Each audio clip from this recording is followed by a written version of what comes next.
Yeah, Dana, we're about a block south from where the arrest went down, where the shooting happened. This neighborhood, of course, is very shaken up by the events. Again, if you can look behind me, you can see the police activity going on right now.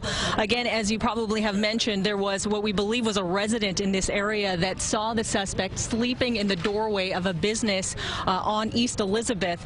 Called police. They responded here and then found the suspect laying in that vestibule. He then, according to police, fired at the officers.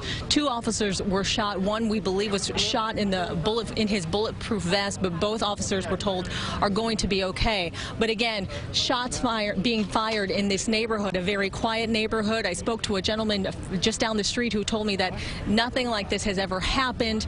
They had seen news reports about a suspect being searched for, but had no idea and couldn't believe that it was happening in their neighborhood. I have a gentleman here right now. His name is Rommel Johnson, if you don't mind stepping in here. He lives in this neighborhood and he heard the gunfire. You can look right at me. Tell me what you heard this morning, what you were doing, and what you heard after that. Okay, I was coming from home, I was coming from around the corner, and I seen, the cops riding up the street, and I, started hearing gunfire, I started hearing exchange gunfire, and about 5 minutes later, I seen the ambulance came. Did you have any idea what was going on at that point?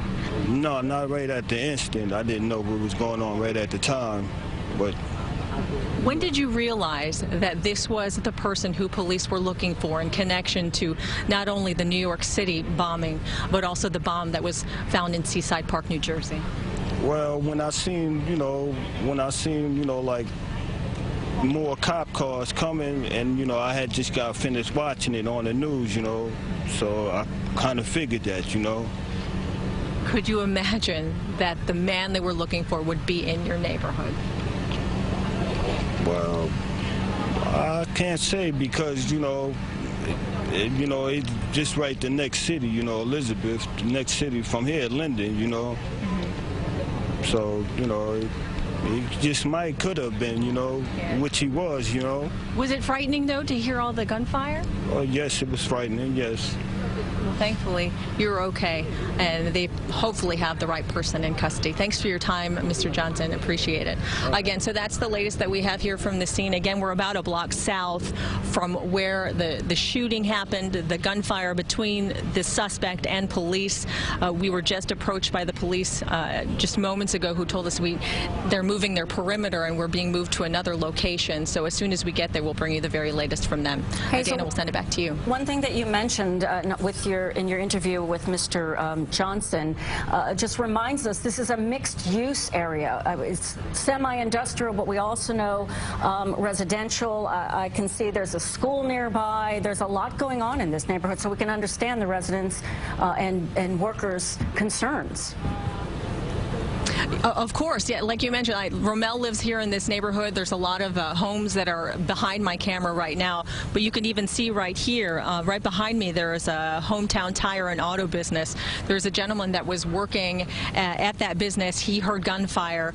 We're going to try to grab him in just a few minutes before we leave this area, but he said he was working on a car and all of a sudden he heard the gunfire. Of course, that's not something he would expect, and so a very frightening scene this morning, but a lot of folks going to work at that time, getting into their cars and heading to what they thought would be a normal day, and then this happens. And the person that would arguably be the most wanted found right in their neighborhood. Could you also remind us time frame? Are they saying exactly when they heard this all happen?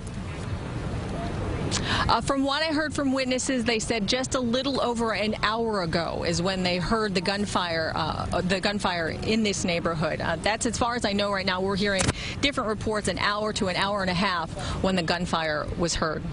Dana. Did you, Hazel, see any of the ambulances? Do we know for sure if that suspect has been taken to the hospital, or can you not tell from your vantage point? From my vantage point, I can't. We literally got here probably about 15, 20 minutes ago, and at that point when we parked our vehicle, we were moved, the perimeter was moved. I'm sure you're very familiar, Brian, you're also in the field quite often. They had the perimeter set, but then they decided they were going to extend it.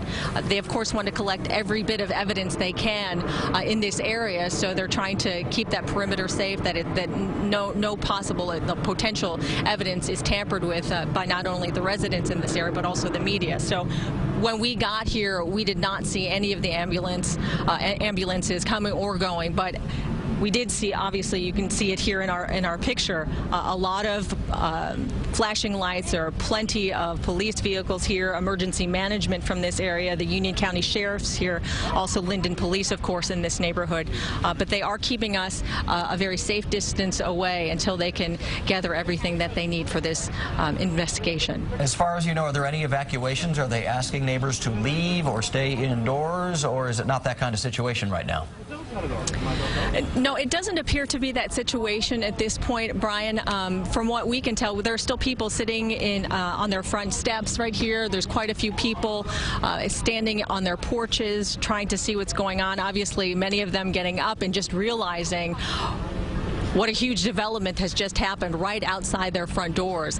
People are gathered, here on the corner, just wondering initially, like, what's going on here, thinking that it was maybe just a random crime, but nothing as huge as this development. But again, yeah, no one has been evacuated from this area, at least in the immediate area where we are, as far as we can tell at this point.